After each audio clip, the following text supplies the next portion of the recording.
Marc Renner, bonjour, vous êtes directeur INSA Strasbourg et directeur référent pour les admissions du groupe INSA. Alors justement, comment intégrer un INSA?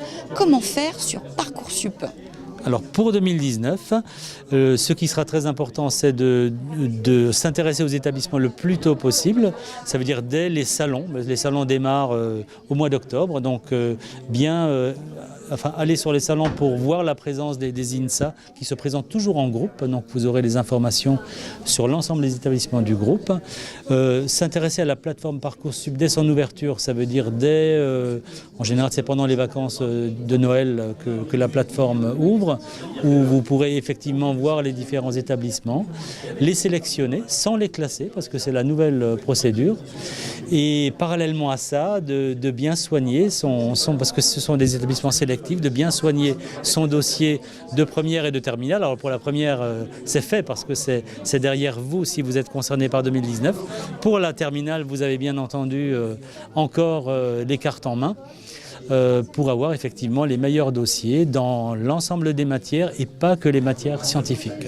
Faut-il présenter une fiche à venir ou lettre de motivation pour chacun des INSA ou partenaires sélectionnés? Non, vous allez en fait proposer une fiche, une lettre de motivation pour l'ensemble du groupe où vous allez montrer vos motivations pour des formations d'ingénieurs et aussi globalement vos motivations pour votre vie professionnelle future et surtout parler de vos envies.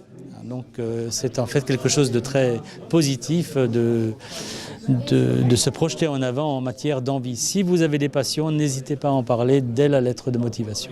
Ensuite, après le 31 mars, qu'est-ce qui se passe? Vous voulez convoquer un entretien? Donc après le 31 mars, nous allons évaluer les dossiers de première terminale et nous convoquerons une grande partie des candidats. À savoir, cette année, nous en avons convoqué 5000. Je ne peux pas vous donner le chiffre de l'année prochaine, mais il sera sans doute pas très éloigné, pour des entretiens. Et là, vous pourrez une fois de plus développer vos passions, vos envies, pour donner envie aux établissements de vous recruter.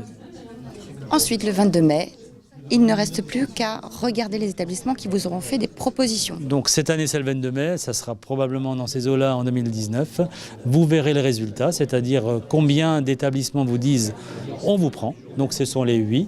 Là, vous aurez à faire en quelques jours une sélection d'un seul, mais vous pourrez toujours, pour d'autres établissements qui ne vous auront pas encore été proposés, laisser ces vœux en attente et donc voir comment cela va évoluer dans les semaines suivantes. Tout en sachant qu'à un moment donné, il faudra prendre une décision. Marc Renner, merci.